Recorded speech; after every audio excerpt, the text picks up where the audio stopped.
Hallo julle en ons groet julle in Jesus naam. Die vers wat ons vandag wil lees kry ons in Lukas 16 vanaf vers 10 en 11. En dit sê, hy wat getrou is in die minste, is ook in die groote vertrou. En hy wat onregverdig is in die minste, is ook in die groote onregverdig. As julle dan nie getrou was in die onregverdige mammon nie, wie sal julle in die ware goed vertrou? Ja julle, ons gaan 'n bietjie praat oor goddelike finansies vandag. En dit is baie belangrik dat jy jou finansies vir die Here moet gee, alles. En ja, ons weet almal, ons moet ons tiendes vir God gee. Dit is baie belangrik en dis belangrik want God het nie jou tiende noodwendig nodig nie. Hy is die God van die heelal. Hy is nie afhanklik van jou tiende, van jou inkomste nie. Dit gaan oor 'n hartsposisie. God toets jou hart of hy jou kan vertrou met meer. As hy jou kan vertrou in die klein goed, kan hy jou vertrou in die groot goed ook. Dalk vertrou jy die Here vir 'n betroubare kar. Dalk boer jy en jy vertrou die Here vir 'n nuwe stuk grond. Dalk is jy in die korporatiewe wêreld 'n besigheidsman of dalk het jy 'n plan om jou nuwe koffieshop te begin of 'n nuwe besigheid te begin in die stad. Wat ook al jy die Here voor vertrou. God verwag van ons om vertroubaar te wees met die klein goedjies. En dalk is dit nou net om jou bed op te maak.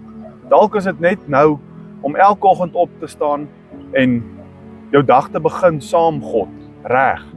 Dalk is dit belangrik dat jy jou tiende moet gee vir God. Dalk is jy nie op die oomblik daar waar jy 10% van jou inkomste vir God gee nie. En dis die heel eerste ding wat jy moet doen, dis 'n opdrag van God af. Maak nie saak wat daai bedrag is nie. Dit gaan oor 'n hartsposisie. God wil jou hart toets en hy wil kyk of hy jou met meer kan vertrou. En dit begin altyd by 'n tiende. Alles behoort aan die Here. Hebreërs 11 vers 6 sê, dis onmoontlik om sonder geloof God te behaag. Ons moet geloof hê in wat God vir jou beplan. Ons moet verstaan dat alles behoort in elk geval aan die Here. Ons finansies, ons toekoms, alles wat ons kan dink, ons denke, behoort aan God. En hy is die een wat dit bou, maar hy vertrou ons met sekere goed. En baie keer probeer ons dit in ons eie hande neem. Maar God sê, gee dit. Dis beter om te gee as om te ontvang. En ek sal jou seën. God wil hê ons moet nie staat maak op die wêreldse strukture en wat ons bankrekening wys en wat ander mense rondom jou besit of het of waarmee hulle woeker nie. Maar God wil sê ek wil jou seën. Ek wil 'n pad met jou stap. Maar is jy bereid om op te offer en goed neer te lê en af te gee sodat ek meer vir jou gee?